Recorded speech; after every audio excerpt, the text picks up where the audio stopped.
The narrator muses that tragedy feels distant, while a blonde woman admits she once thought so too. Her eyes fly open in sudden shock. She awakens in bed, confused, next to a shirtless, purple-haired man. Believing she fell asleep reading, she wonders if this is just a lucid dream.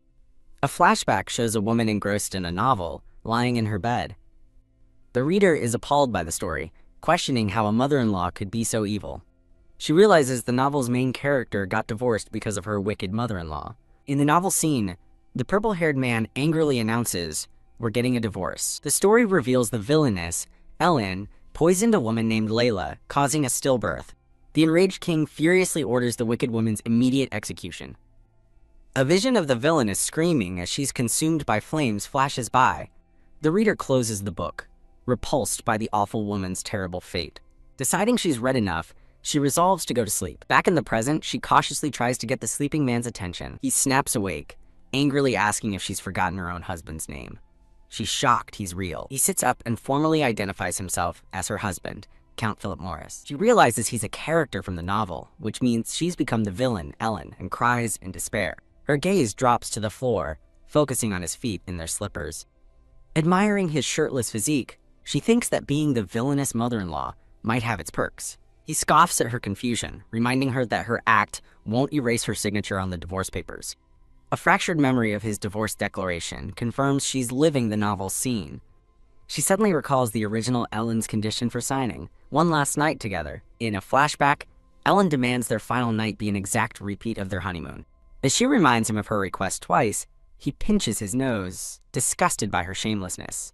He coldly agrees to her terms but refuses to kiss her, stating he feels no love. Back in the present embrace, she decides it's just a dream and thinks, who cares? She pulls him close, deciding it would be a waste to refuse such a handsome man. The new day dawns over a vast and elegant estate. Waking slowly, she rubs her eyes and wonders what time it is. Her hand brushes against warm skin beside her, and she freezes in confusion. She turns to see Philip asleep and panics, wondering why a strange man is in her house. Gasp! She recoils in terror, clutching the blanket to her chest. Ah! She lets out a piercing shriek.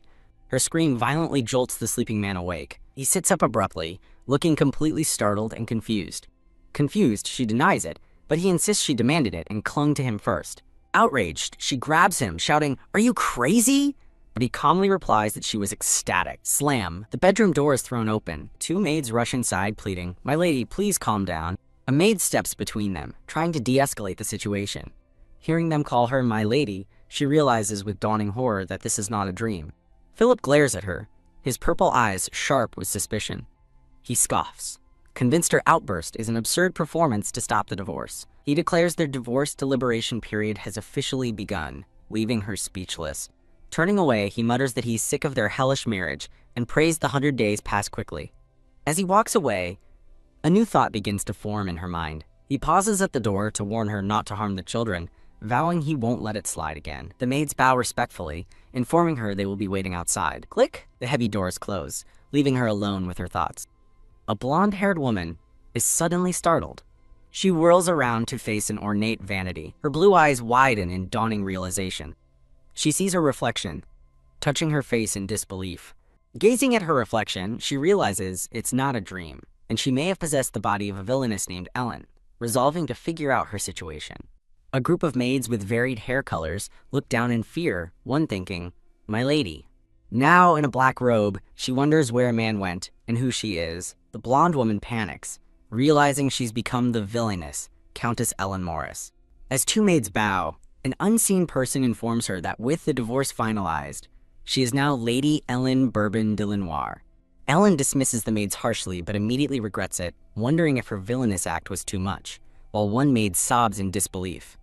She sighs, thinking that of course they're upset after how mean she was. The maids murmur that they were expecting a whipping and are surprised by her gentle tone, speculating that the divorce changed her. Ellen overhears, shocked at how badly the original Ellen must have treated them. She reflects that, with such stunning looks, the original Ellen could have had anything. Ellen stands gracefully as flower petals drift around her. She wonders why the original Ellen chose to be so cruel. Resolving to survive, she decides she must first understand her new surroundings. She paces, determined to avoid the real Ellen's horrible death. Thinking strategically, she decides to start by using the maids. Her thoughts are interrupted as a maid announces her meal has arrived. A magnificent spread of food is laid out before her. She takes a bite of perfectly cooked steak. Overwhelmed by the taste, she declares the meal a work of art. Tears of joy stream down her face as she proclaims the food is exactly her style. She's left behind a perfectly clean plate, sparkling. Sipping her coffee, she finds it equally divine. She laments that this luxurious life would be perfect if only she wasn't the villainess. With newfound purpose, Ellen announces she's going for a walk. A rack of beautiful dresses is wheeled into her room. Ellen thoughtfully considers her wardrobe options. She glances sideways, having made a choice. She selects a light blue dress, approving of its look. The scene shifts to a sunlit gazebo surrounded by a beautiful rose garden. Dressed in blue, Ellen expresses her pure delight at the gorgeous garden. She spots a young, brown-haired gardener trimming hedges and wonders if he manages the entire garden alone. The gardener turns and flinches upon seeing her. Confused by his reaction, she wonders if he is scared of her. She glances back over her shoulder with a focused expression. A handsome man with long red hair and green eyes appears. Smiling gently, Ellen turns to the stranger and asks who he is. The red-haired man smiles, placing a hand over his heart. Huh? Confused, Ellen wonders if the original Ellen used to make such jokes. The red-haired man calls her boring and turns to leave. He walks away from her along the stone path. The red-haired man smiles brightly, surrounded by a radiant aura. A flashback recalls how the real Ellen was executed by Philip's sword after angering King Marlborough. A flashback reveals a purple-haired man who is known only as Ellen's shadow. Ellen remembers the red-haired man's name is Mild and feels relieved to have at least one ally. Back in her room, Ellen sits up in bed as morning light fills the room. Ellen complains of a sore back after a week in bed. She realizes her execution is in 3 years and resolves to change her fate by acting differently. A surge of hope fills her as she clenches her fists, determined to survive. She decides her first step is to get on the good side of the newlyweds, who return this afternoon. Getting out of bed, she hopes that by being kind, her in-laws might eventually warm up to her. Sitting at her desk, she smirks, deciding to enact her sunshine policy. Her hand rests near the documents she has just written. According to the law, 2 documents are required for a divorce, and Philip already submitted the application a week ago.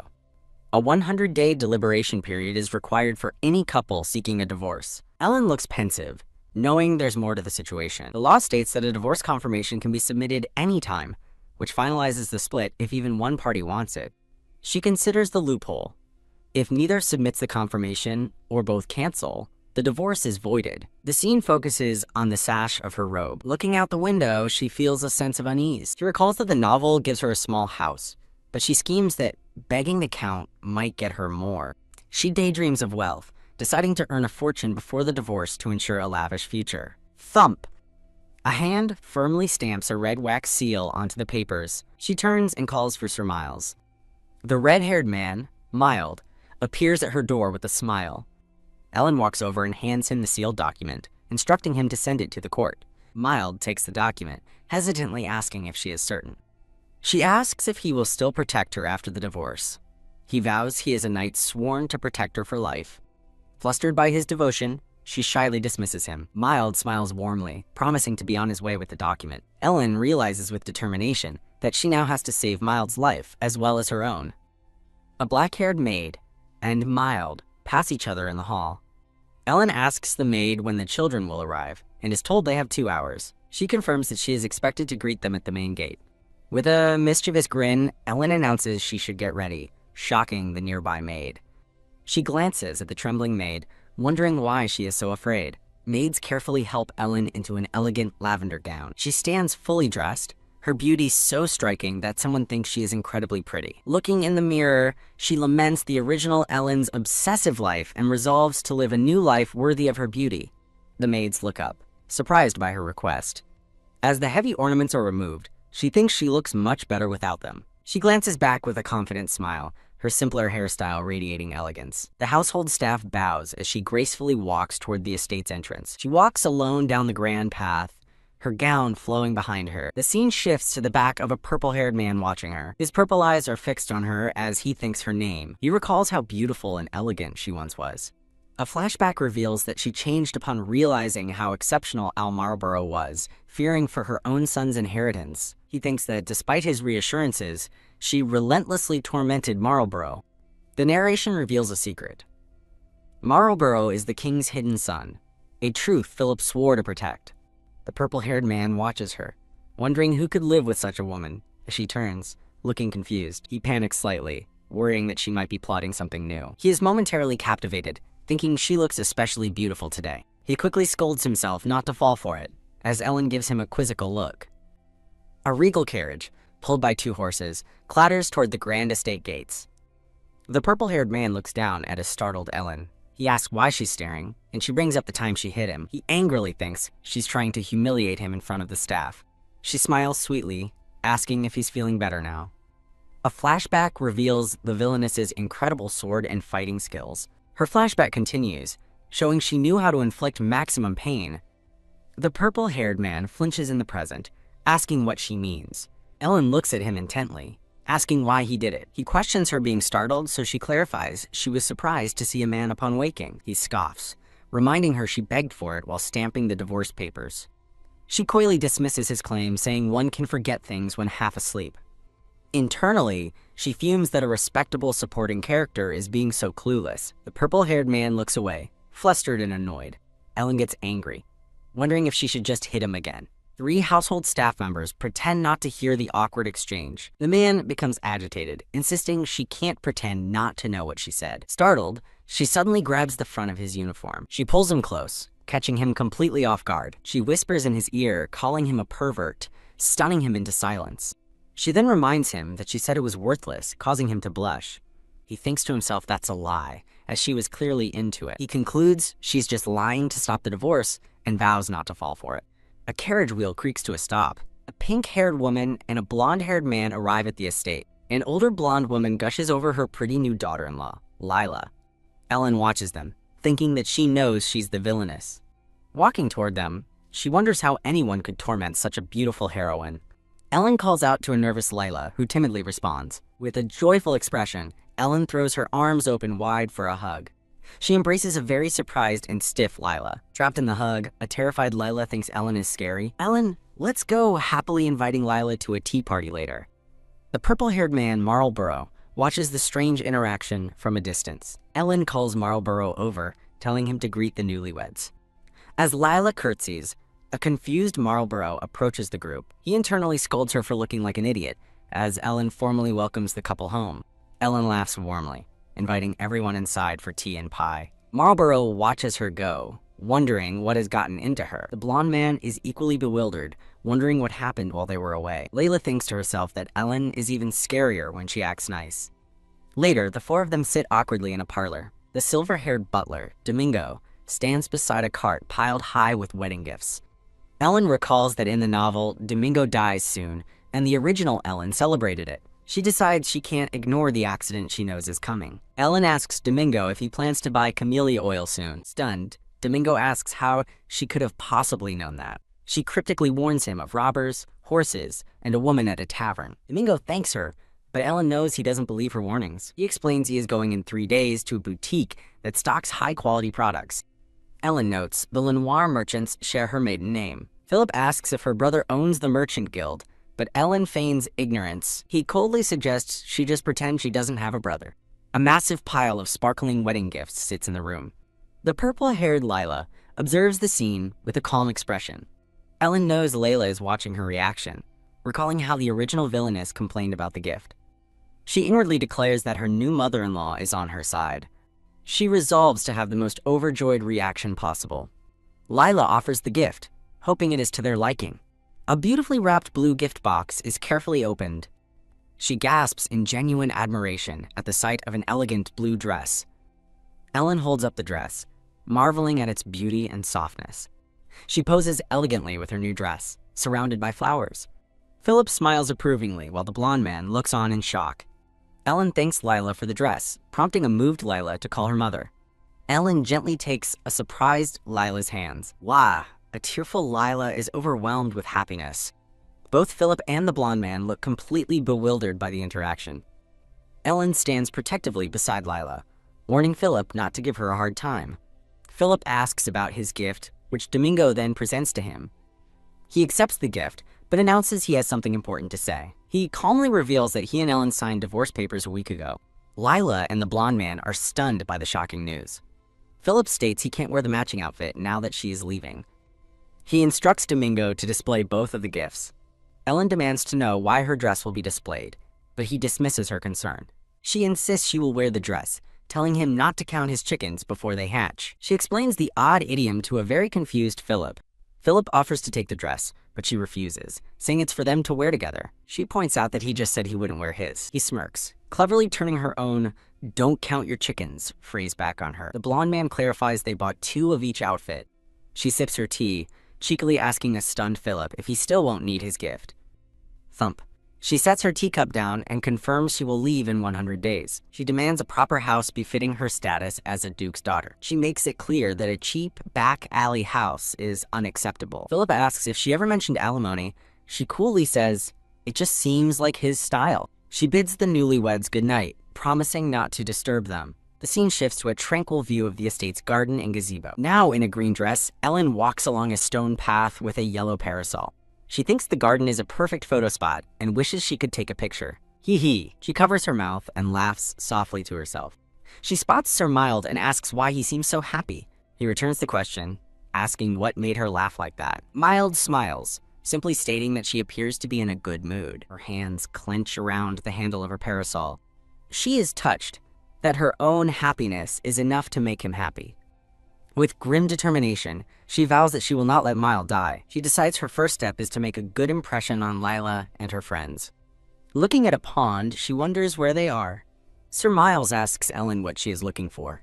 She replies that she is searching for Layla's tea party. He realizes this is why the maids were preparing things so quietly. Ellen asks Sir Mild if he was also unaware of the party. She understands why they hid it, thinking the original Ellen must have tormented them relentlessly. Sir Mild suggests they might be in the rear garden. He explains that since Lila's friends are commoners, they would likely be at the wisteria arbor. Agreeing, Ellen tells him to lead the way. She gazes forward with a look of quiet resolve. A flashback shows Lila and her friends having a pleasant tea party. The scene shifts to a memory of the original Ellen, surrounded by thorny roses. In the memory, a jar of cookies is knocked over and spills. The villainous Ellen glares down at a frightened Layla. Back in the present, Ellen decides she will approach them kindly this time. She tells Sir Mild there's no need to announce her, as she doesn't want to startle them. They walk together through the lush garden path. Ellen stops 2 maids, asking what is in their baskets. With a sharp smile, she commands them to open the baskets immediately. A maid reveals a basket filled with delicious-looking tarts and strawberries. Smiling pleasantly, Ellen asks them to hand the basket over to her. She offers to take the basket for them, since she is heading to the party anyway. The nervous maids worry that the basket will be too heavy for her. Ellen confidently reassures them, stating she has Sir Milt to help. The scene transitions to a tranquil koi pond in the garden. She and Sir Mild continue walking along the stone path. He asks if he should announce her, but she tells him to just proceed without formalities.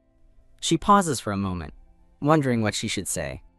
A warm smile appears as she formulates a friendly greeting. She plans to offer them cake and pie, encouraging them to befriend Layla. She decides that her simple, kind approach should be good enough. Huh? Peeking from behind a trellis, her eyes widen in surprise. She places a finger to her lips, gesturing for Sir Mild to be silent. She turns and walks away from her hiding spot. Approaching the tea party, she overhears the women talking. A guest warns Lila not to speak carelessly about her mother-in-law. Lila defensively insists her friends don't know how good a person Ellen is. A friend scoffs that the rumors say otherwise, but Lila recalls how warmly Ellen welcomed them. Hidden nearby, Ellen is moved that Lila defends her and vows to treat her even better. The friends mock Lila's story, saying they heard she was pale and trembling with fear. Lila looks down, unable to respond to their teasing. A friend mentions Ellen's impending divorce, and Lila quietly agrees that it is happening. One of the friends crudely asks Lila about her wedding night, causing her to blush. The other 2 friends burst into laughter at Lila's embarrassment. The friend presses for details about her night, but a flustered Lila refuses to answer. They continue to pressure her, blaming her wicked mother-in-law for her lack of other friends. Ellen's expression darkens with anger as she thinks they've gone too far. A friend asks if Layla can keep the dress Ellen gave her, and Layla says yes. The friend then greedily asks Layla to give them some of her jewelry, claiming the villainess will make it hard to wear. Lila looks troubled and conflicted by her friend's demand. The friend guilt trips her, asking if jewelry is more important than their friendship. The friends complain about the lack of snacks, but Lila says the cake and pie are on their way. Ellen arrives, her face hidden by a yellow parasol. With a pleasant smile, she greets Lila's friends, saying she's glad they're having fun. A friend panics as Ellen apologizes for her neglect in preparing for their party. Trembling, Layla's 3 friends stand up in fear. Layla greets her, but Ellen tells her to stand aside for a moment. Holding out a basket of treats, she smiles coldly and tells the friends to eat up. Wham! Her demeanor changes to fury as she shoves the basket into a friend's face, scolding them for taking advantage of Layla's kindness. The 3 friends prostrate themselves on the ground, begging for forgiveness. As the friends sob, Ellen icily asks where they got the nerve to betray Lila's friendship. One friend begs for mercy, but Ellen coldly declares that Lila doesn't need friends like them. Suddenly grabbed from behind by Philip, Ellen mistakenly yells for Sir Mile to let her go. Philip lifts her off the ground, as she insists the brats need to be taught a lesson. He holds the struggling cat-like Ellen and calmly tells her to maintain her dignity. She looks over her shoulder, shocked to see who has restrained her. Philip carries her away over his shoulder, revealing that he saw the whole incident. He scolds her for causing a senseless rampage while she struggles, demanding to be let go. Carrying her away, Philip orders the maids to clean up the mess. The 3 friends are left trembling on the ground. Philip apologizes, but a furious Ellen demands to know why he's apologizing when the friends were the rude ones. She points back at the friends, yelling that they got lucky as Philip tells her to calm down. He carries the protesting Ellen away from the garden party. The scene transitions with a flurry of flowers. The setting shifts to a sunlit, empty room. Now inside, an angry Ellen faces off against a calm Philip. She insists she was trying to do something good for Layla, but Philip sarcastically dismisses her. He tells her she has no right to talk after ruining the tea party. Ellen concedes that things didn't exactly go her way. She tries to explain what happened, but Philip turns and walks away. He announces his intention to assess the situation for himself. Click, the door shuts, and Ellen hears the sound of a lock. She tries the handle, confirming in shock that the door is locked. Pounding on the door, she furiously asks if he is locking her in. Her eyes widen in disbelief and anger. Philip's feet are seen standing just outside the door. Fuming, Ellen internally calls him an idiot for judging her without knowing the facts. Philip's footsteps echo as he walks away, leaving her locked in the room. When Philip returns, Ellen confronts him, asking if he agrees the friends were wrong. He replies that their stories differ. She asks what Layla said, and he explains that Layla, while admitting they were pushy, asked for them to be forgiven. Helen sighs, frustrated that Layla is still protecting them and being overly generous. Philip relays that Lila apologized and promised to cut ties with the friends. Relieved, Ellen agrees it's for the best, so Lila can make better friends. Philip pointedly asks if she wasn't the one who drove away all of Lila's noble friends. With a sheepish smile, she remembers that she was in fact responsible for that. Philip leaves and locks the door again, prompting Ellen to curse the unapologetic jerk. Resigned to her temporary prison, she decides to start looking for a new place to live. A horse-drawn carriage pulls up to a large, stately building. Ellen, in a new light blue dress, stands beside a red-haired man. She observes a rather dilapidated residence, wondering if this is what Philip prepared for her. Glaring, she thinks that Philip's angelic face doesn't make up for this insulting gesture. Resolving not to be cast out, she decides to build her own fortune before the divorce. Ellen wonders if the approaching men want to fight. Trapped in a narrow alley, she concludes they must fight. She remembers Sir Milius is with her and feels reassured. The men stop as one drops a wine bottle. Ellen gives a confident smirk. The men are suddenly terrified and begin to flee. Ellen and Sir Mild stand alone in the now empty alley. Confused, Ellen wonders why they ran away from her. Sir Mill offers to capture the fleeing men, but Ellen tells him no, asking if they knew who she was. She realizes they fled in fear of her reputation. The scene shifts to a woman cowering in an alley. A hand reaches for Ellen as someone calls her princess. A young boy begs for even leftover bread, saying he is hungry. The cowering woman looks up, questioning the title. The woman is revealed to be a mother trying to quiet her hungry child, pleading with Countess Morris for forgiveness. Ellen reflects on how vicious her predecessor must have been. She decides the best course of action is to ignore them. She stops and lets out a weary sigh. Ellen tosses gold coins to the mother, urging her to feed her child quickly. Walking away, she sighs in frustration at the situation. Sir Mild looks startled, prompting Ellen to ask what's wrong. He admits it's the first time he's seen her help the poor. She quietly regrets acting so emotionally. Ellen asks if she should have had him beat the woman away. A flustered Mild says no. She concludes that Sir Mild isn't a bad person, just obedient. A flashback reveals that in the novel, Mild is framed and dies with Ellen. Her expression hardens with determination. Smiling, she tells Sir Mild it's time to get to work, and he agrees. They arrive at a 2-story building. Inside, Ellen notes the lack of space for her dresses and recalls having no choice but to come. Sir Mild confirms the place seems rather empty. As Mildred questions the house, Ellen plans to take the second floor for herself. Mild protests her living there, but she feels she has no other option. He asks if she is truly getting divorced. She reminds him he saw the papers. Surrounded by dark roses, she questions if she ever looked happy at the mansion. Sir Mild hesitates to answer her piercing gaze. Leaning on him, she confirms the divorce papers are filed, and she has no regrets. A worried Sir Mild tells her to return. As she walks away, he calls out her title with concern. A horse-drawn carriage departs down a city street. Mild clarifies that their new house will be near the city center, questioning if he is included. Ellen confirms with Sir Mild that he intends to stay in her employ. Sir Mild smiles warmly at her offer. He notices a group of men as their carriage proceeds. A flashback shows an advisor warning Ellen about a robber and suggesting she use a messenger. In the present, Ellen looks pensive. She asks Sir Mill for the location of Madame Hades' boutique. Mild recalls that butler Domingo is heading there for a 4 p.m. appointment. Ellen decides they will go there after lunch, and Mild agrees. Their carriage continues its journey through the town square. The scene shifts to a quaint town at dusk. A red-haired knight stands with a blonde woman holding a parasol. The woman asks what time it is, and the knight replies it's 4 o'clock. Deciding to visit a boutique, she heads toward her carriage as the knight offers his escort. While riding, she spots a group of men cornering someone in an alley and urgently orders the carriage to stop. She repeats her command, and as the knight reins in the horse, she exits the carriage. Tap, tap, tap. She rushes into the alley, leaving the knight behind. Inside, a group of masked men beat a victim on the ground, ordered to stab his thigh but not kill him. The Countess narrows her eyes, thinking they should have listened. "You bastards!" she cries, charging furiously toward the thugs. Wham! She lands a swift kick on one of the attackers. The thugs stare in disbelief, shocked that their assailant is a woman.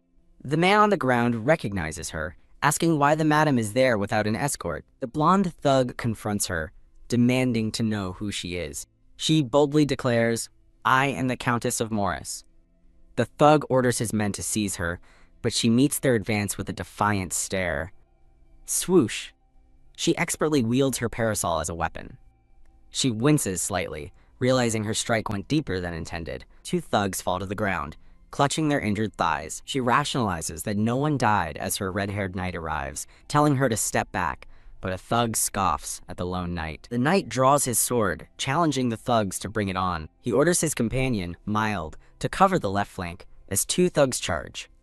The knight parries a sword, while the Countess elbows another thug in the face.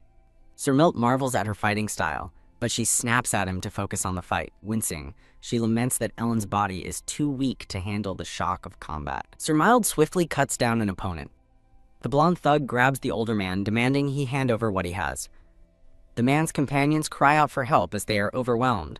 Pow! The Countess sends the blonde thug flying with a powerful high kick. She beckons to the older man, taking his hand to lead him to safety. As the man apologizes, she scolds him for risking his life over a bottle of oil.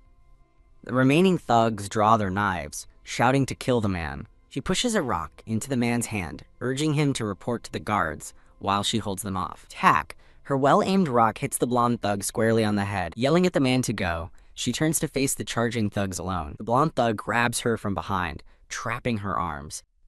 A hidden blade falls from her parasol, as a voice shouts to kill the woman. Sir Mild yells for her to run, warning she'll be killed fighting alone.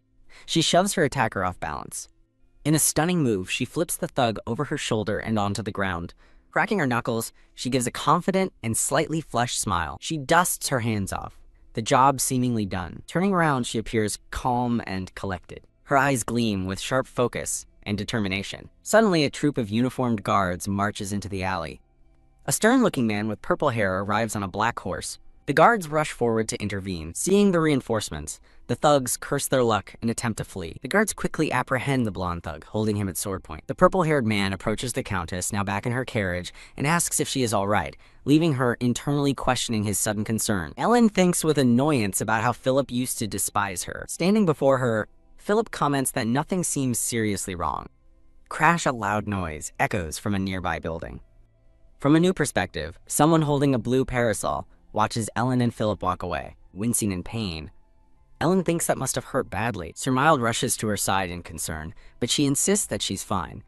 In a flashback, Philip is seen speaking with butler Domingo. In the present, Ellen wonders if Domingo was holding a letter. Philip praises Domingo's work, but the butler gives all the credit to Ellen as she taps her foot impatiently. Philip's gaze narrows with suspicion.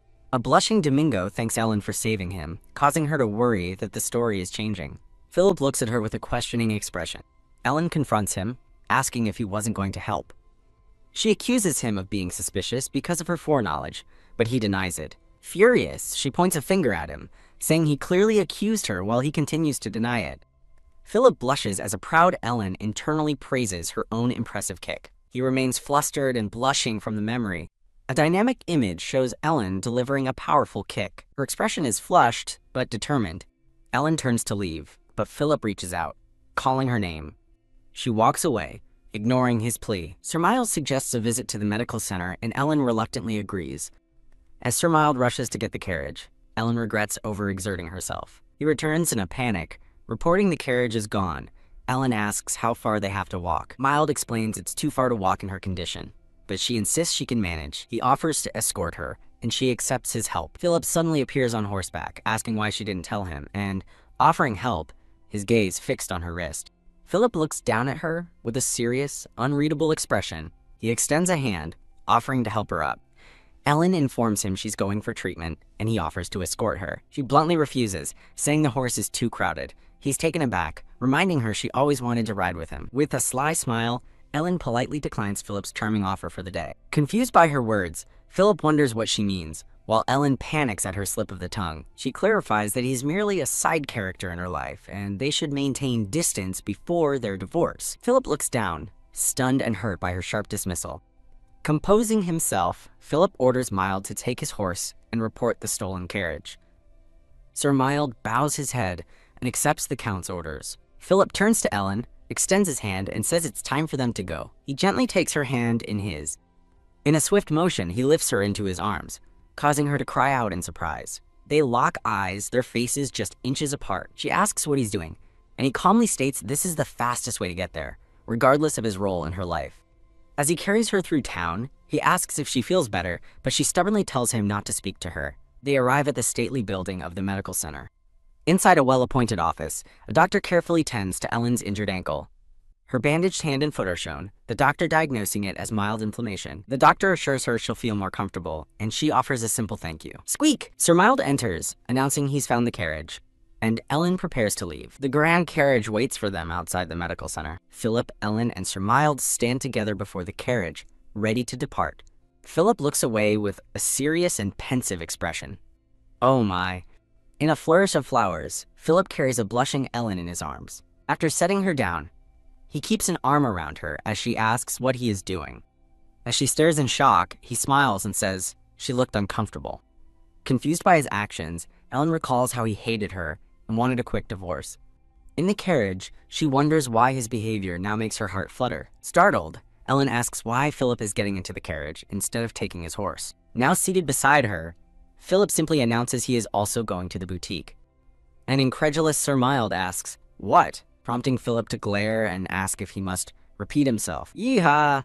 A flustered Sir Mild quickly understands and urges the horses onward. Sunlight streams through the elegant windows of a grand building. With his arms still around her, Philip guides Ellen toward the boutique's large doors. Inside the finely decorated boutique, the three of them stand together. A woman with light brown hair welcomes them into a luxurious sitting room. As they wait on the sofa, Ellen quietly reads a book. Philip instructs the woman to bring out her recommendations, and she quickly agrees. The woman walks away and returns, carrying a tray of items. Tap. She presents a tray of perfumes, highlighting a new aphrodisiac scent. A delicate hand holds a sparkling pink, diamond-shaped perfume bottle. Taking the bottle, Ellen curiously asks if it's truly an aphrodisiac perfume.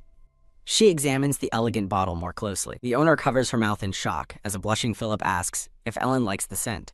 Ellen playfully offers the perfume to a flustered Philip, asking if he wants to try it. Her expression turns serious as she asks if he truly likes this particular perfume. Philip confirms, admitting it's the first time he's seen her smile so innocently without complaining. With a sly smile, Ellen realizes she momentarily forgot her role as the villainess. Tap. Holding the bottle, she wonders when she has ever done that, suspecting the perfume is casting a spell. The owner explains a legend that the perfume makes one fall in love. Ah! Ellen recoils in horror. The pink perfume bottle tumbles through the air toward the floor.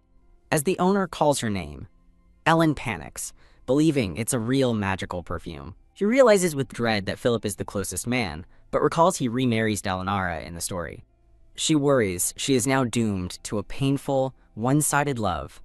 Ellen slams the table, furiously asking the owner why she didn't mention this before. The woman stammers in confusion. The owner nervously clarifies that the magic perfume is just a product from a famous novel.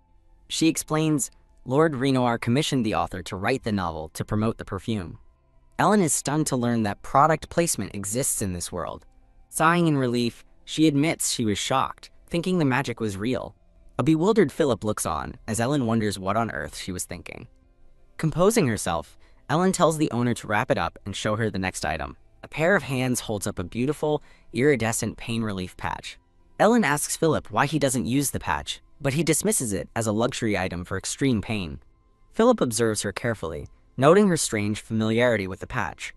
Wondering who Lord Renoir is, Ellen decides to feign ignorance to handle the situation. She turns to Philip and coyly asks if her family is considered family to her. The owner presents her next selection of fine goods. 2 ornate parasols, one a deep purple and the other a silvery gray, are displayed. Holding both, Ellen thinks to herself that they are beautiful. Philip simply tells the pleased owner to wrap them both up. He then gestures toward a fan, asking if she wants to look at it as well. The owner proudly explains the fan is made of ivory, the same quality as the king's. Ellen questions if there are enough elephants to make ivory fans, and the owner explains they are nearly extinct. Philip remarks that she seems to like the fan, but she declares that while pretty, she will not use something like this. In a cute chibi fantasy, Ellen sadly wonders if elephants were killed for the fan, while Philip remains silent. Philip's chibi form then asks, reminding her that she used to love and use ivory all the time. Surprised? Ellen questions him. He reminds her that ivory is one of the territory's most profitable industries, a fact that she didn't seem to know. She firmly states that her feelings have changed, finding the idea of killing elephants for ivory to be horrible, which surprises Philip. Passionately, she declares that if it were up to her, she would enact a law to protect elephants from cruel hunts. Philip instructs the owner to charge all of Ellen's purchases to House Morris, and the woman readily agrees. Announcing his departure, he tells Ellen to enjoy the rest of her shopping as she watches him with a complex expression. As he walks away, Philip's thoughts swirl with confusion over her sudden change, admitting it makes him nervous. Ellen turns to Sir Mild, asking what is wrong with Philip, but her knight can only offer a hesitant, well? She dismisses the thought, realizing Mild wouldn't know, as she recalls that ivory trading is one of the Count's main businesses. The realization deepens as she remembers that the Count also recently went on an elephant hunt. Gah! Panicked, she grasps her head, understanding she just condemned Philip to his face and debates apologizing. She dismisses the idea with a sigh, deciding to forget it since they are getting divorced anyway. Sir Mild gets her attention, and she turns to ask what he needs. Looking at her seriously, Sir Mild asks if this was a planned divorce, leaving her in stunned silence. The scene shifts to a grand mansion, basking in the warm light of the sun. Inside, a collection of ornate swords, daggers, and shields are displayed on a stone wall. From high above, 2 figures are seen standing on an elaborate rug in a dimly lit hall. A memory replays Ellen's passionate declaration against elephant hunting and her desire to make a law protecting them. In his own recollection, Philip remembers a time she said wild elephants were big and filthy and should be wiped out. He wonders why she's changing her stance now that the divorce papers are signed, questioning if she secretly hated him all along. He immediately dismisses the idea, recalling her decade-long obsession with him. Ha! He sighs, concluding that while she seems to want the divorce, he realizes his own affection for her hasn't faded. A romantic memory surfaces of him holding her close, her heart fluttering against him. He snaps back to reality, his thoughts turning suspicious as he decides she must be scheming to deceive him. Standing in a sunlit room, Philip holds a letter, his expression unreadable. Looking at a drawing on the letter, he thinks that he is only now beginning to see how amazing she can be. He clenches his fist, forcing himself to stop thinking about it, reminding himself the family's future is at stake. A letter reveals an elder's thoughts, stating he is too old and tired to punish rebels and wishes for a peaceful retirement. The letter's text reveals that Philip's parents accepted a land offer and agreed to a proposal. As Philip recalls a royal arrangement for the Morris family to raise an heir, he notes that the king's health is in decline. The letter containing the agreement is cast into a fireplace, consumed by flames. Philip stands grimly before the fire, realizing there is not much time left. In his study, a man who appears to be Philip's father resolves that it is time to inform the children. A young man with blonde hair and a woman with purple hair appear, their expressions somber. The blonde-haired man addresses the man at the desk as "Father," asking why he was summoned. His father looks up from his desk and states that it is time to begin making preparations. The blonde man reacts with a shocked "Ah!" while the purple-haired woman gasps, covering her mouth. A portrait of the purple-haired woman appears as narration explains that, though it was difficult, she opened her heart to Marlborough and came to love him sincerely. The two are shown sharing a happy, romantic moment together amidst a field of flowers. Back in the study, Marlborough asks his father what is wrong, worried that his love, Layla, may be in danger. Layla adds that she has not seen Ellen since the tea party. From his desk, their father reveals he hasn't seen Ellen since his honeymoon and asks if she came to Layla, recalling how she used to visit the children just to pick fights. Marlborough finds the situation strange, but accepts his father's decision. Layla wonders how much hardship they had to endure to hide their feelings, noting that Ellen never visited once. The scene shifts to Philip, who reacts with shock, asking if Ellen truly didn't go, as an unseen person confirms it. He asks Layla if Ellen at least sent a message, but she confirms she did not, adding she could rest peacefully. He questions if that's really true. Layla blushes with a triumphant smile, clearly delighted by Ellen's absence. A confused young man with purple hair wonders who would train someone so harshly, but concludes it's good news anyway. Philip asks his father if he has considered canceling the divorce. His father internally questions Ellen's motives, suspecting she is holding a grudge and preparing for revenge. His father reflects that Ellen has truly changed, noting that even the children think so, and recalls her impressive kick. He hardens his resolve, convinced that after 10 years, her change must be a trick with a hidden motive. The scene shifts as a woman's thoughts reveal her confusion over scented candles being popular 3 years ahead of schedule. Ellen asks the boutique owner where the candles are made, and the woman explains that the Rhinor trading companies sell the most. Looking at a display of fine candles, Ellen asks if their quality is truly that good. The owner clarifies that their popularity comes from the trust they've earned by supplying the royal palace. Ellen proposes a business deal, asking if the owner would sell a special kind of candle for her. With a charming smile, Ellen playfully states that the details are a trade secret. She instructs the surprised owner to deliver her selected candles, as Sir Mild looks on. Ellen and Sir Mild stand together, ready to depart. Sir Mild asks why she's buying so many candles, but she cryptically replies that he'll find out soon enough. A close-up highlights the elegant sleeve of Ellen's dress. A warm glow emanates from a collection of lit candles. Less than an hour later, a carriage laden with boxes arrives at the grand estate. Maids begin carrying the delivered candle boxes into the mansion. Ellen sits calmly in a chair, overseeing the 3 maids who stand before her. Philip bursts through a nearby door, his expression one of pure shock. Stunned by the stacks of crates, he demands to know what's going on with all the candles. Ellen turns to him with a confident expression and announces she's starting a business. A bewildered Philip asks if her business is selling candles. She tells him it's a secret for now, prompting him to question how she can run a business with no experience. Ellen coolly tells him not to judge her, asserting she has a plan, while he internally scoffs that they all say that. He condescendingly adds that he's only concerned because the investment money would come from their house. With a sly grin, Ellen assures him she'll fund it with her own money, declaring this is only the beginning. With a sly grin, Ellen assures him she'll fund it with her own money, declaring this is only the beginning. Cutting the conversation short, she tells him to drink as she pours tea into a cup. Philip remarks that she's changed a lot since the divorce, noting she never poured tea before. She calmly asks if she has. She quietly wonders if she was too kind to him, which leaves him looking completely puzzled. She asks how they usually had tea, and he reminds her that she was the one who always poured it for him. He leans forward, asking in utter disbelief if she is being serious. With a sharp look, she challenges him, stating it can't be that hard, and he should just try it. Philip reluctantly agrees to her request to demonstrate. A memory surfaces of her past self, with instructions to turn slightly at the waist. The memory continues as a blushing Philip demonstrates a pose, prompting a shocked Ellen to ask what he's doing. Disgusted, Ellen calls him insane, shocked that she would do such a thing, especially in front of others. Philip looks away, reminding her that she used to call it her joy and happiness. She clutches her dress tightly, vehemently denying any memory of such behavior. Standing firm, she commands him to forget the Ellen of the past, declaring it will never happen again. She then calls for Domingo, who appears at the door bandaged, and asks how he can help. A surprised chibi Ellen wonders what happened to him as Domingo covers his mouth. With tears in his eyes, Domingo thanks his madam, explaining that he is safe because of her. Ellen advises him to rest if he's unwell, but he insists he's well enough to work. He bows his head deeply in gratitude toward her. Domingo explains that he's not busy, but is simply touched, as this is the first time she has ever asked him to do anything. Surprised, Ellen remembers she is supposed to be a villainess who commands, not asks, as a devoted Domingo bows and promises to bring what she needs. The scene shifts to a stack of books sitting on a wooden surface. As Ellen flips through a ledger, she realizes she is incredibly wealthy, enough to buy a building with pocket change. Looking over a ledger, Ellen is shocked by her past self's expenses. She recalls the former Ellen's reckless spending, gambling, and debts that would take a decade to repay. Realizing the debt is massive, she questions her past self's sanity, noting the house Philip saved for is now on her alimony list. She concludes that Philip is a saint for putting up with her for so long.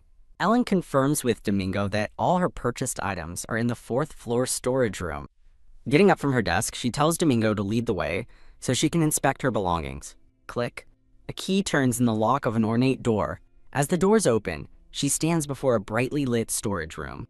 A confident smile spreads across her face as she thinks, jackpot. The room is revealed to be a massive vault, filled with priceless dresses, jewelry, and furniture. She asks Domingo if she can take all her belongings now that she's divorced, and he confirms she can. Surveying her vast collection, she prepares to make her next move. She asks Domingo if Philip ever complained about her extravagant spending. Domingo confirms that Philip always approved of her spending, prompting her to wonder if that's true even for this amount. He explains that Philip probably doesn't even know the extent of her purchases, which surprises her. Finding out Philip is in his study, she instructs Domingo to close the door as she prepares to speak with him. With the door shut, she sighs in relief, realizing all the treasure is hers. She walks resolutely down the hall, determined to make things clear with Philip.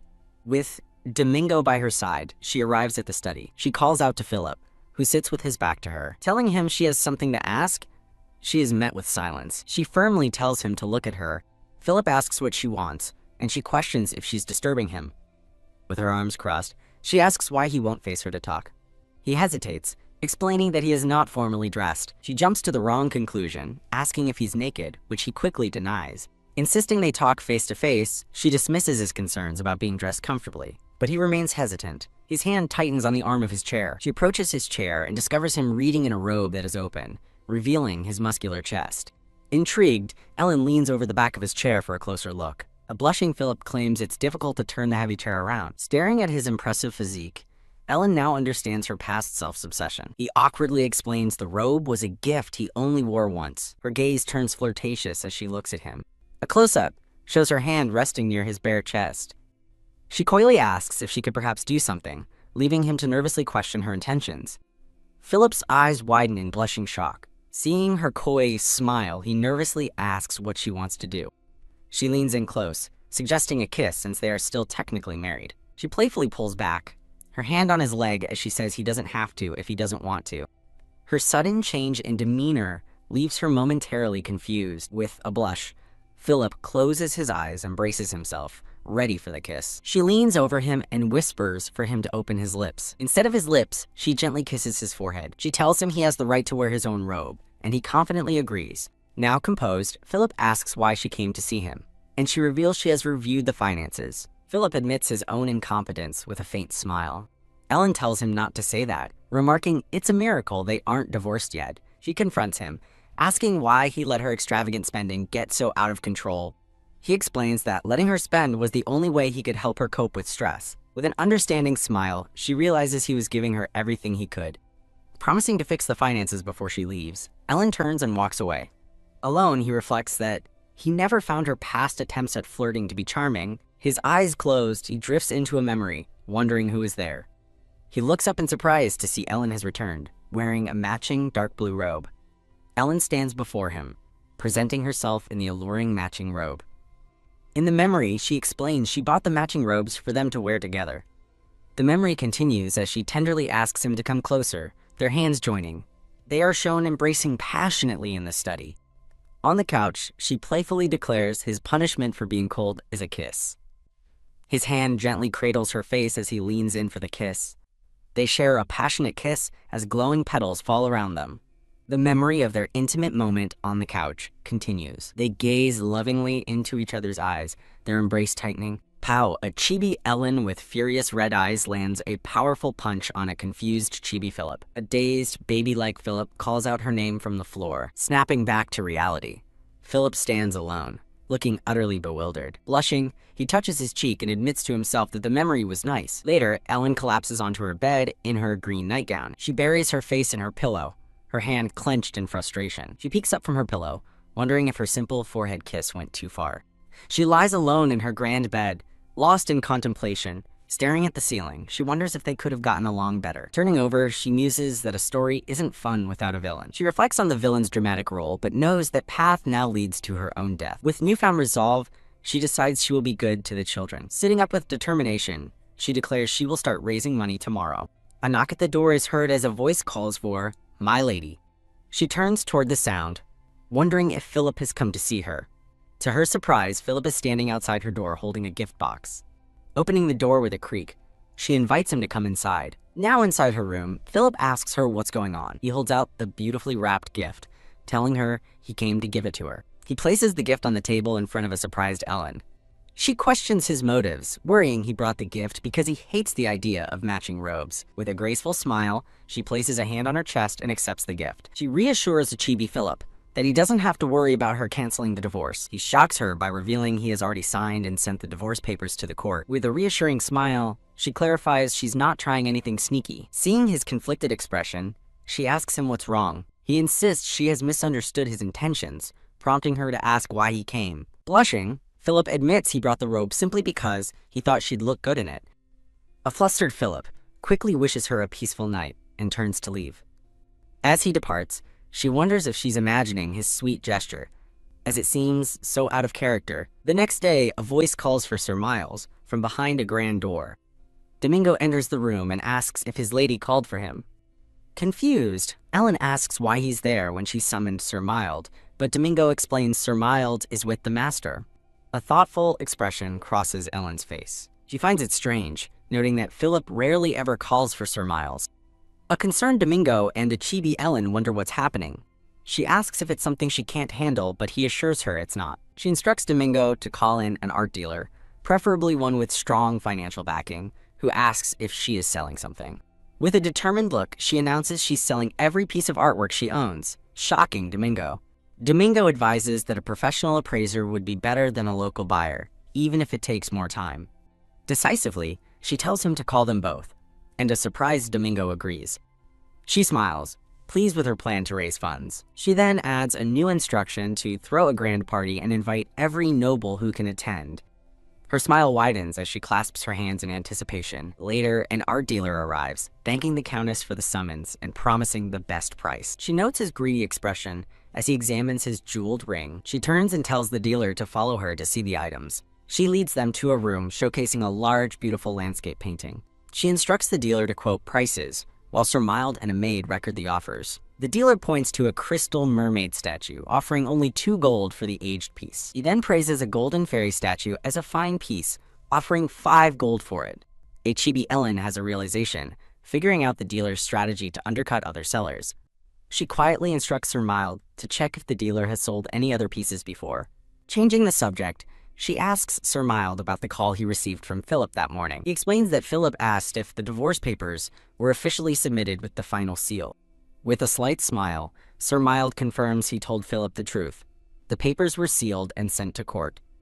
She realizes with a jolt that Philip didn't trust what she'd said. A little while later, the scene shifts to a sunlit hall. The art dealer announces they have appraised everything in the room, and Ellen instructs them to move to the next. Domingo appears, explaining he was finishing up some late work. Sir Milt offers to guide the appraiser himself so Domingo can rest. Ellen observes Domingo and a maid standing stiffly at attention. With a sly smile, she understands that the staff is nervous with her hovering over them. She announces she's going for a walk and tells them to let her know when they're done. As she leaves, she reflects on her own office experience, empathizing with their feelings.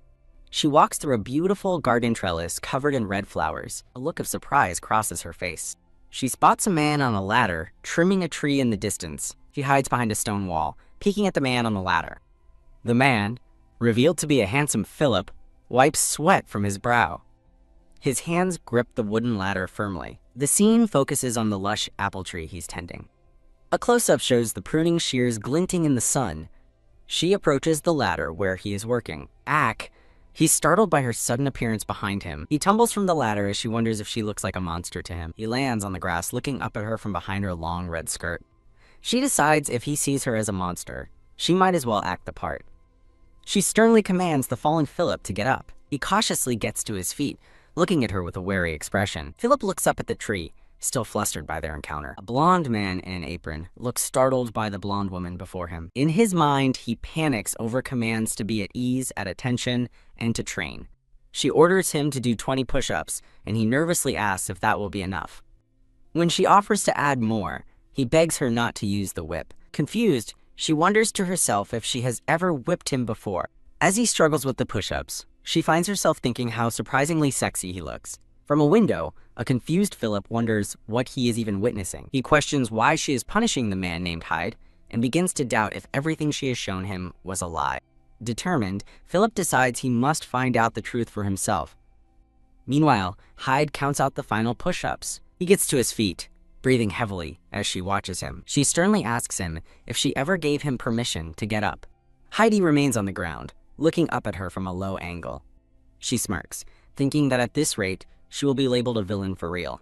Demanding to know if he understands why she's doing this, he quickly admits he was wrong. He confesses that he failed to show up for a secret meeting she had arranged. Her eyes widen in shock at the revelation. He repeats his confession about missing the secret meeting she invited him to. A secret meeting? The news leaves her completely stunned. Trying to play it cool, she asks for details, and he admits he disobeyed her order to meet at midnight. She asks if he knew the reason for the order, and he explains it was a plot to make the master jealous. That's insane. She internally screams, frustrated by the landmines the previous Ellen left and wishing she could force the author to rewrite the story. She dismisses his reason, and he quickly agrees. At her command, Hyde rises to his feet. She explains that she was just emotional because he failed to greet her properly. She orders him not to avoid her anymore, and he nervously agrees. Dismissing him back to work, she watches as he bows respectfully. He watches her walk away, a thoughtful hand on the back of his neck. Smiling to herself, she is asked by a voice if something is funny. She turns, surprised to see Philip standing right there. She brushes it off as nothing, but he assumes she was sharing a joke with the gardener. Philip explains he saw them from the window, remarking it looked like she was playing with a puppy. She wonders if she accidentally succeeded in what the original Ellen was trying to achieve. Phew. She explains it was just punishment for not greeting her, a reason Philip questions. She clarifies that he ran away without a word, so she gave him a small punishment, asking if she was wrong. Philip declares Hyde's behavior rude and sentences him to 3 days in jail, shocking her. He turns to leave, determined to handle it immediately. She stops him, but he replies that he knows what he's doing. As he turns back, she pointedly asks if firing him would be better. She grabs his arm, insisting the matter is over, and he should let it go. He smiles, changing the subject and inviting her for a walk. She agrees, though she internally vows to avoid any cheesy romantic gestures. The scene shifts to a beautiful, serene garden with a pond. They walk together in silence along the water's edge. The sun shines brightly through the lush green treetops. Looking up, she hears a bird and wonders where the sound is coming from. Spotting a beautiful bluebird on a blueberry branch, she exclaims in delight. He identifies it as a bluebird, and she marvels at seeing one. She senses someone else nearby, but he assures her they are alone. He points in another direction, drawing her attention to a woodpecker building its nest. Looking toward the sky, she says she can't see anything. Whoa! Suddenly, Philip lifts her into the air, and she gasps in surprise. He asks if she can see it now, as she peers from behind a branch at the woodpecker. She confirms she sees it, but asks if she's too heavy. He laughs, telling her to look all she wants. Philip gives her a charming, confident smile. Blushing, she thinks to herself that his handsome face is unfair. He assures her she's light, but she insists he put her down now that she's seen enough. Now on the ground, he recalls his surprise at how easily she sent him flying, despite being so light. She looks away awkwardly, hesitant to talk about that incident. A flashback shows a shocked, shirtless Philip in a washroom. He admits that while he was stunned, getting hit by her was actually kind of cool. She internally calls him a pervert. He quickly clarifies that he doesn't want to be hit again. Waving a hand dismissively, she suggests they drop the subject and go elsewhere. He points to a tree, asking if she would like a pear. Looking up, she thinks the pear tree is too high to reach. Tack, suddenly, several pears fall from the tree's upper branches. Amazed, she asks how he did it, but he calmly replies that it's an old childhood trick. He bends down to gather the fallen pears from the grass. Kneeling by the water, he washes one of the pears. He gestures toward a large stone, inviting her to sit. She takes a seat on the stone bench. With a small knife, he begins to peel the pear as she watches intently. He offers her the freshly prepared fruit, assuring her it will taste good. Encouraging her to eat it straight from his hand, he holds a slice to her lips. She finds the pear tasty but senses the mood getting strange and wonders where this is going. They sit together in a moment of peace in the vast green meadow. As they walk again, she says the pear was good and asks what's next. He smiles and suggests they visit the dog kennel. He leads her toward a clearing with a large cage, telling her they're almost there. 3 dogs, a white husky, a black lab, and a brown dog, are seen in the kennel. A brown-haired man greets Philip, who asks about a dog named Blanc. The man explains that Blanc's leg injury has healed, but he now limps.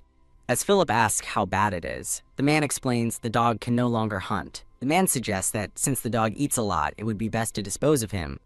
Ellen is horrified by the suggestion, thinking dispose? No way. Philip seems to agree, and the man offers to simply chop off the dog's head. She throws her hand out, her face a mask of shock and horror. A promotional banner for the creative team is displayed. Her shocked protest echoes again. Dispose? No way. In a desperate gesture, she reaches out to stop them. She confronts the man, demanding to know what he means since the dog was hurt while hunting for them. Her expression is firm and resolute. The man nervously explains that he was only following her previous orders. She internally groans, realizing she stepped on another landmine left by the original Ellen. The man clarifies her standing order. Any dogs named after her family are to be killed if they get hurt. Utterly stunned by the revelation, she stammers that she doesn't know anything about that. Internally, she imagines herself strangling her past self in frustration. Composing herself, she crosses her arms and gives a new command. Don't kill Blanc, and take proper care of him. The black dog, Blanc, sits happily with his tongue out, wagging his tail. Philip smiles, thinking that young Siok is saved, and that he was planning to sneak him away to safety himself. Ellen asks about other dogs in the countryside, which the gardener confirms. With a confident smile, she continues her questioning. She grabs his hand, directly asking if the dog is his. Petting the gentle black dog, Ellen comments on its soft fur as Philip watches her intently. He nervously confirms that the dog is indeed his. They walk together through a lush, sun-dappled forest path. As they walk, Ellen muses that Philip will handle things if she just stays still. Philip turns to her with a smile, offering a proposal she questions. He proposes she teach Taekwondo to Lila and the Knights, much to her surprise. As he offers fair pay, she considers it a chance to get closer to Lila. He smiles reassuringly, promising that Lila will agree to the lessons. Philip lays out his generous terms, monthly pay, or a 1-year contract with a house. Believing a good bargain requires negotiation, she counters, offering to teach only Layla. When he asks if he can watch, she coyly makes an exception just for him. Delighted, he offers her all the houses on the list, shocking her with his generosity. Their conversation is interrupted as a butler announces Sir Sonley's arrival. Philip asks her to head upstairs first, and she agrees after a glance back. Alone, she wonders about his sudden kindness, questioning its cause. Later, Sir Sonley presents a report on appraised values he has organized. He compliments her on the document, which she confirms she prepared herself. She hands a list to a surprised art dealer, instructing him to take only the checked items. With about 100 items marked, she asks the dealer for the total value. The red-haired Sir Sonley smiles, announcing the total appraisal is 230 gold. A large pouch overflows with gleaming gold coins. Her eyes widen, sparkling at the sight of her newfound wealth. A tiny, chibi Ellen beams with delight over her successful sale. Now planning her next venture, she instructs Sir Mild to research candle manufacturers. She thoughtfully considers her next business move. The scene shifts to the grand exterior of the family estate. Stirring a large cauldron, she finds the candles scent decent, but lacking. A maid announces her meal, but Ellen asks for something simple to be brought to her. Pondering her creation, she feels it's missing a final, crucial element. She flips through a book, searching for inspiration or a solution. Philip enters unexpectedly, asking what she's doing in the room. Dismissively, she tells him he's in the way. Leaving him flustered, she waves him away, telling him to pretend she isn't there. She physically pushes a bewildered Philip out of her workspace. Now at the door, Philip asks if she isn't busy with her own work. He admits her uncharacteristic behavior has made him too curious to stay away. Ignoring him, she orders Domingo to summon the gardener Hyde. A tiny Philip wonders about the gardener as a tiny Ellen cryptically says she has a task for him. She sternly dismisses Philip, who reluctantly agrees and departs. A nervous gardener named Hyde arrives, asking if she summoned him. She questions his knowledge of pest-repelling herbs and calming flowers. She orders him to collect the specific herbs and flowers immediately. After he clarifies her orders, she warns him not to be late as he scurries away. The gardener is seen hastily running past a window. Following her orders, Domingo rolls in a barrel as a maid brings supplies. Ellen instructs Domingo to place the barrel and fill it with water. Whoosh! Water splashes as it's poured into the large wooden barrel. Ellen gazes forward with a determined, thoughtful expression. Whoosh! Water splashes into a large wooden barrel. She continues to ponder her next move, a thoughtful look in her eyes. Huff, huff! The gardener, Hyde, arrives out of breath with a basket of flowers. She thanks him for the herbs and flowers, then instructs him to wash them in the water container. Hyde turns to begin his task as Ellen watches from behind. A maid offers cake to a hungry Heidi, who asks if he can really eat it. He happily takes a large bite of the strawberry-topped cake. A tiny, shocked Ellen watches the chibi gardener eat with surprising gusto. She leans in, warning him not to tell anyone about today, and a flustered Hyde agrees. She watches him with a contemplative expression.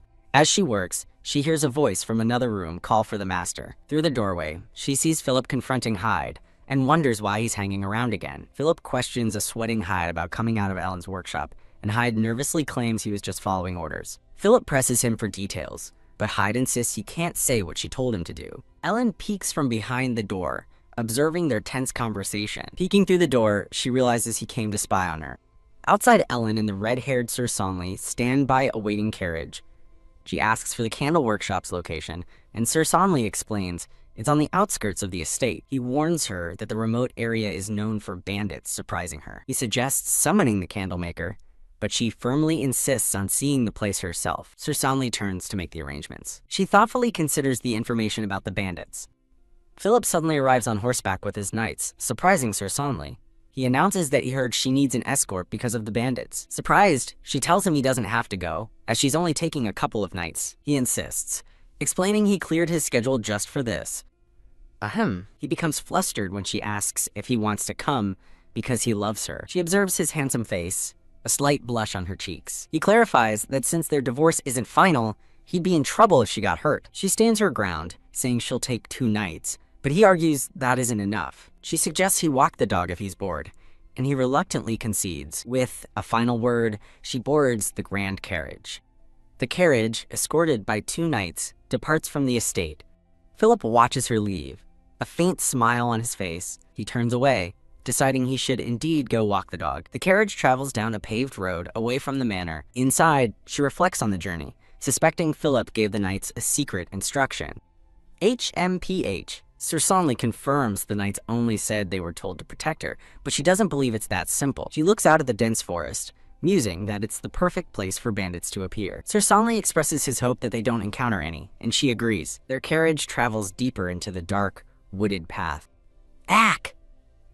The carriage jolts violently, and Sir Sonley shouts that a wheel has fallen into a pit.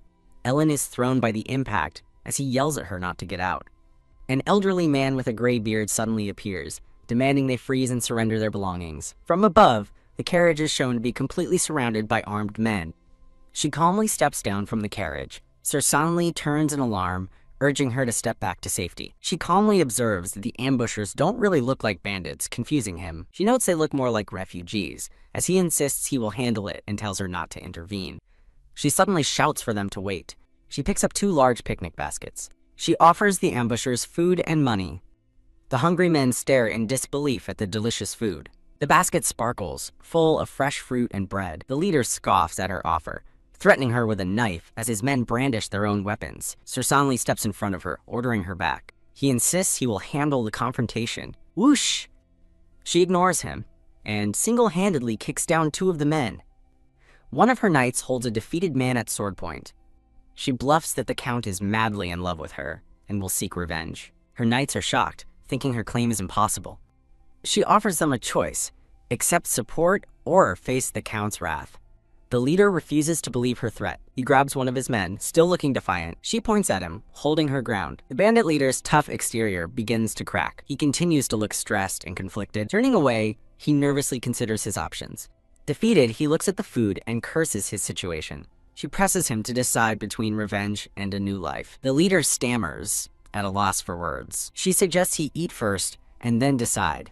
His men eagerly agree, urging their boss to accept. She agrees to leave, but the leader demands they release their captive first. Though Sir Sonley objects, she orders the man freed. The released man tells her he kept his promise, and she should keep hers. She warns the leader to decide quickly or she'll kill him. He nervously agrees, and she decides they'll unhitch the horses from the broken carriage. Sir Mild and the knights begin unhitching the horses. She tells a surprised Sir Miles she'll ride behind him. She claims she doesn't feel like riding, hiding that she can't. When she offers to drop it, a flustered Sir Mild quickly agrees to help. She is confused when he kneels before her. He asks if he should crouch, and she realizes he wants her to step on him to mount the horse. Changing her mind, she has him help her up by hand, and they ride away together. She warns the bandits to care for the horses, and not to try anything funny. She smiles confidently as they depart, leaving the bandits behind. The group of men gathers around the baskets of food. The leader worries her offer is a trap to enslave him. He scoffs, believing the knight's reactions prove the Count doesn't love her. Snapping a loaf of bread, he tells his men her words are nonsense. Bark, bark, a dog's barking suddenly startles the leader as he eats. Ellen, yes, I hear her, and I see her every single day. The bandits demand to know who has appeared. Philip emerges from the shadows with his black dog. He explains he found her stuck carriage while walking his dog. He formally introduces himself as Count Philip Morris, Lord of the Territory. The bandit leader is stunned by the revelation. Philip declares his dog, Blanc, led him here, outing them as the culprits. Annoyed by his timing, the leader considers taking the Count hostage. He grins, deciding to capture the Count if negotiations fail. Seeing the empty basket, a furious Philip draws his sword and vows revenge. Meanwhile, Ellen and Sir Mild ride through the moonlit forest. They arrive at a rundown building, which Sir Mild identifies as their destination. Looking back, Ellen observes that someone appears to be living there. Surveying the dilapidated village, she asks Sir Mild if this is the right place, and he confirms it. She approaches the main house with her knights, commenting that it looks haunted. Creak! A frightened woman with light brown hair opens the door, gasping in shock. She stares in disbelief at Ellen and her escort standing at her threshold. The woman immediately falls to her knees, desperately pleading for help. Ellen raises a hand, ordering her knights to lower their swords so as not to scare her. She kindly reassures the terrified woman that they are not there to cause her harm. The woman recognizes the Countess and begs for mercy, explaining her father is sick and promising to repay her debt if she isn't sold. Ellen tries to tell her not to cry, but the woman sobs that her father will die if she is sold. Turning to Sir Mild, Ellen questions him as he asks if she lent money or showed kindness here. Sir Mild, confused by her question, suggests they speak privately since the Count is unaware of this. As he walks away, a confused Ellen wonders what is going on. Sir Mild quietly explains that she had lent money to some of the villagers. A shocked Ellen questions this, and Sir Mild asks if she truly doesn't remember. She admits her memory is a mess, explaining she honestly felt like she was dying. She tells a bewildered Sir Miles to simply explain things when she asks, and he reluctantly agrees. He reveals she secretly lent money behind the Count's back. She wonders if she was running a business. She asks about the business now, and he informs her that her subordinates were executed for crimes. She asks if it's all ruined, but he clarifies that the operation is merely suspended. Sir Mild mentions that records should still exist, asking if she remembers those. Ellen sarcastically retorts that she wouldn't be asking if she remembered, explaining the divorce was so devastating some people take their own lives. The woman continues to cry on the ground, begging for forgiveness. Ellen warns her to stop crying or repay the debt now, then tells her to wash up for an important talk, leaving the woman confused. Ellen tells the woman to stop crying and wash up, as they need to have an important talk. Inside the dusty house, she sits and remarks that the building is surprisingly sturdy.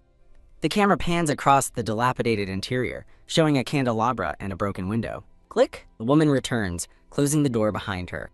She sits before Ellen, apologizing and promising to repay her debt as quickly as possible. Ellen questions how she plans to repay 5 gold plus interest by simply selling wheat and candles. The woman cries, explaining that her father won't survive the shock if she's sold to a bar as a letter threatened. Ellen reflects grimly on her past actions, realizing she was no better than a wicked loan shark. The woman tearfully begs for mercy, promising to do anything to stay by her father's side. Ellen asks if she will truly do anything, and the woman nervously agrees. Confused, the woman recalls Ellen saying that making candles wouldn't earn enough money. Ellen asks her to choose, and the woman agrees but points out the building is too old to be a proper workshop. Ellen promises a proper house, a real workshop, a salary, and staff, leaving the woman speechless. She tells the woman to focus on her skills, and she'll clear her debt, moving the woman to tears. Ellen summons Sir Mild, who presents a box filled with colorful candles. She selects an orange candle from the collection. Sniffing the candle, she notes that the scent was not mixed properly. Wow!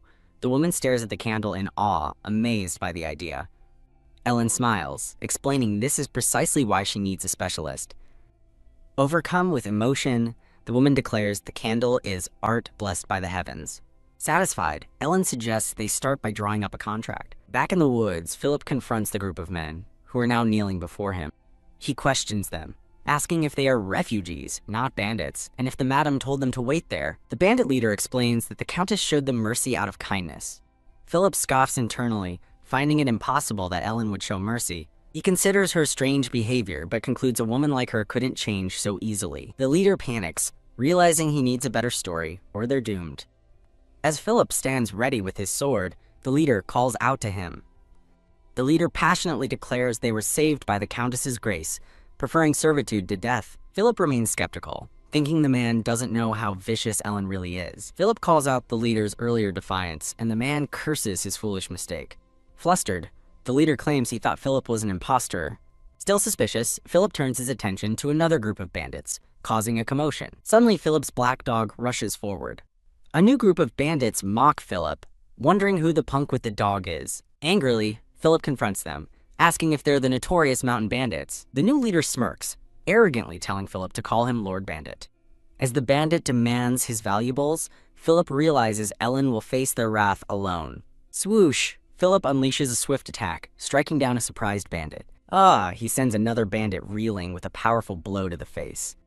With graceful precision, he incapacitates the remaining men in an instant. He calmly rests his sword on the defeated leader's shoulder. The defeated bandits lie scattered on the ground. Tie them up, Philip commands, and the refugees quickly obey. Shortly after, the captured bandits are secured, one being carried away injured. Philip asks when Ellen will return, and the leader estimates about an hour. Philip's face twists in panic, horrified at the thought of Ellen seeing this mess. Ahem, when the Countess arrives, don't tell her I was here, Philip insists, leaving the leader baffled. Philip instructs the man to take credit for capturing the bandits. In return, Philip offers to grant them official residency in his domain, sealing the deal. With a final warning for Ellen never to know he was there, Philip departs with his dog. He pauses, wondering if his involvement can truly be kept secret. He hopes that if she finds out he saved the day, she might come looking for him again. He recalls a memory of her looking at him with admiration, calling him the coolest. The memory brings a faint blush to his cheeks. A sudden realization seems to strike him as he reconsiders his plan. He clings to the hope that she might come looking for him if she knew the truth. He changes his mind, telling them there's no need for his previous plan. He worries about the possibility of her becoming obsessed with him again. He sternly warns the captured bandits never to speak of this, and they quickly agree. Just then, Ellen and Sir Mild arrive on the scene.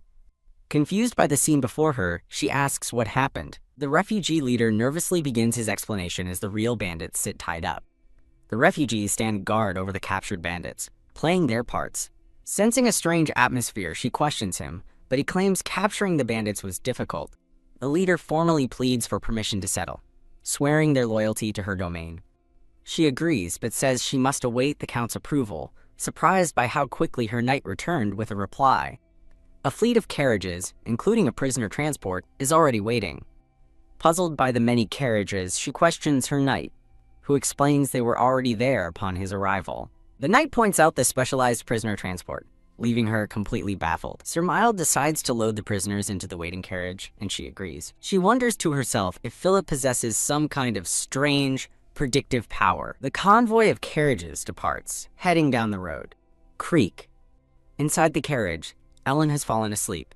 Philip tells his men not to wake her, deciding to carry her himself. He gently approaches, noting she must be exhausted as she sleeps so soundly. Lifting her into his arms, he holds her close. He carries the sleeping Ellen through the grand sunlit hall. He brings her into a dimly lit bedroom. Gently, he lays her down on the bed. Thud, he suddenly loses his balance and falls on top of her. Lying over her, he quietly explains he was letting her rest before they had to leave. Her eyes flutter open, revealing her confusion. A brief memory of the kiss flashes as her eyes widen in shock. The sun rises on a new day at the estate. Ellen awakens in bed, stretching lazily. She sits up, confused, clutching the blanket to her chest, looking around the unfamiliar room. She pulls the covers tighter. WH what? She turns and is shocked to see a shirtless Philip sleeping beside her. Ack! She shrieks in embarrassment, covering her face. Startled awake, Philip asks what's wrong. Whack! She smacks him with the covers, demanding to know what's happening. Sitting up, the shirtless Philip looks utterly bewildered by her reaction. WH.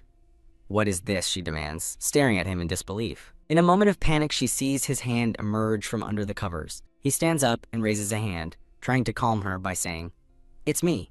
She accuses him of assaulting a sleeping woman, but he retorts, "Who's assaulting whom?" Outraged, she claims he assaulted her and reminds him they are supposed to be divorcing. He clenches his fist, insisting that he had her consent. She questions when she ever gave consent, and he replies that she was the one who tried to seduce him yesterday. Stunned, she asks, "Me?" He explains she fell asleep, and when he carried her inside, she kissed him. Touching his chest, he adds that she not only kissed him, but also said she wanted him.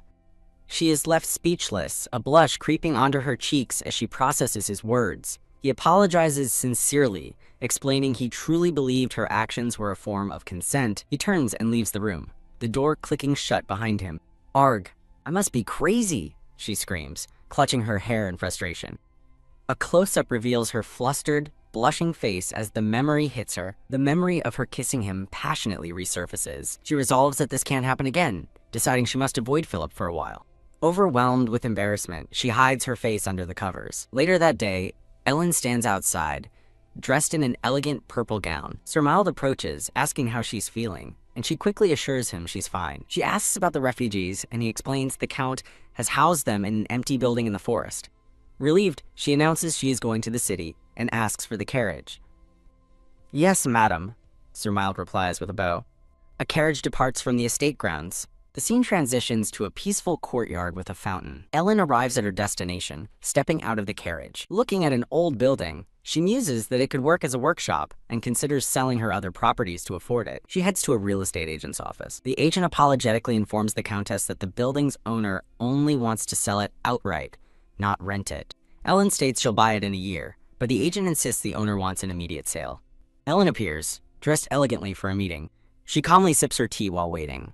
A servant opens the doors to the room. When told her guests are busy with flower arrangements, Ellen threatens to change real estate tax laws if they don't come immediately. A blonde man with glasses arrives. He thinks to himself that he was trying to avoid this meeting. The man confronts Ellen, challenging her to speak to his face. Confused, Ellen asks if she knows him. He smirks, addressing her as Countess Ellen Morris. She grows nervous, trying to place his face.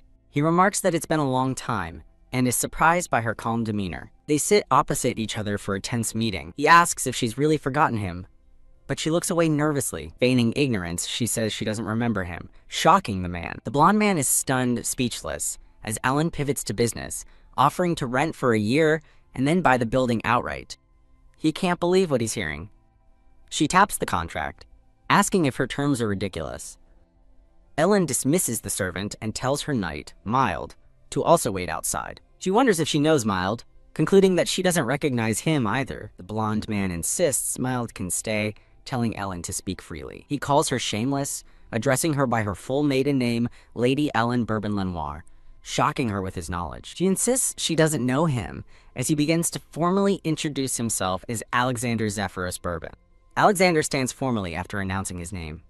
Ellen recognizes the name Alexander and realizes the surname Bourbon means he is royalty. Alexander seems hurt she didn't call him RJ, a name she doesn't recognize. He asks if she's truly forgotten the memories of their love, leaving her completely baffled. "What?" she shouts in utter disbelief. "Ah." Mild gasps in recognition, as Ellen asks if he knows the man too. Alexander looks on with a serious expression. Mild nervously identifies the man as His Highness, the seventh prince of the Bourbon royal family, whom he only met once as a child.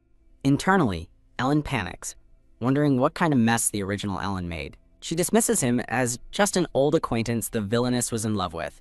Getting back to business, she suggests they settle the contract before reminiscing. He calls her cold-hearted, but agrees to her terms. He asks to talk about the old days, but Ellen realizes with a jolt that she hasn't even read the contract. The camera focuses on the unread document in her hand.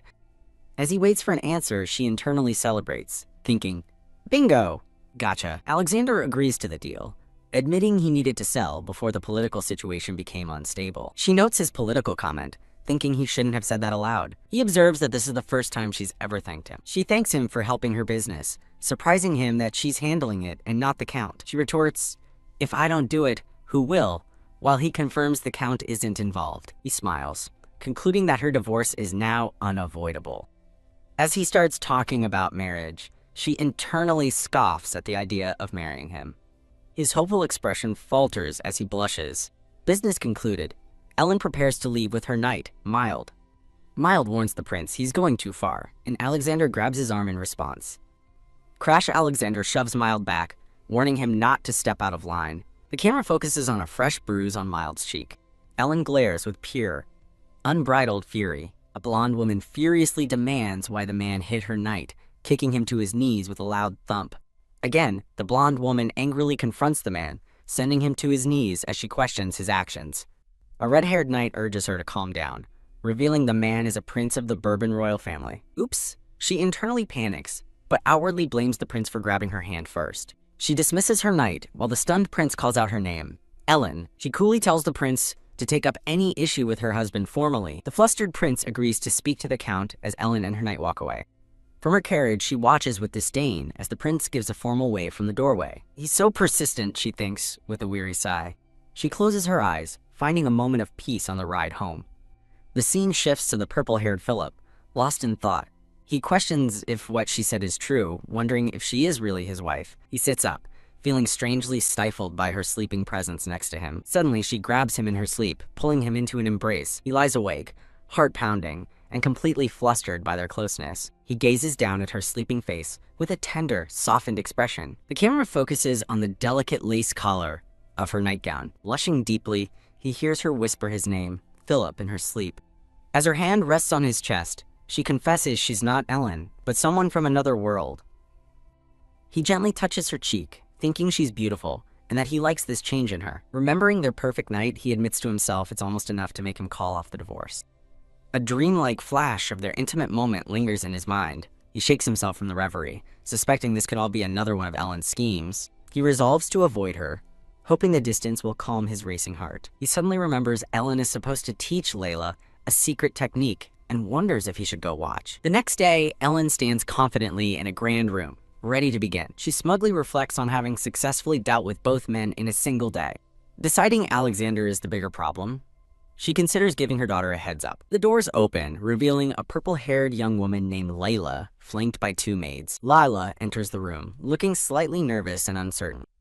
Ellen smiles warmly, mindful of the original Ellen's reputation. She compliments a surprised Layla on her beauty, who can only ask, "Pardon?"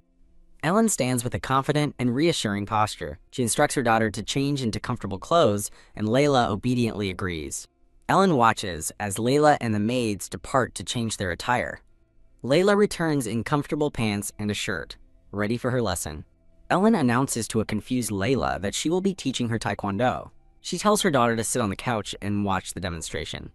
With stunning grace and power, she executes a series of flawless high kicks. She lands perfectly, relieved that she hasn't lost her touch. Wah! Layla watches from the couch, completely starstruck and in awe. Ellen then orders the two terrified maids to hold up wooden boards and not move.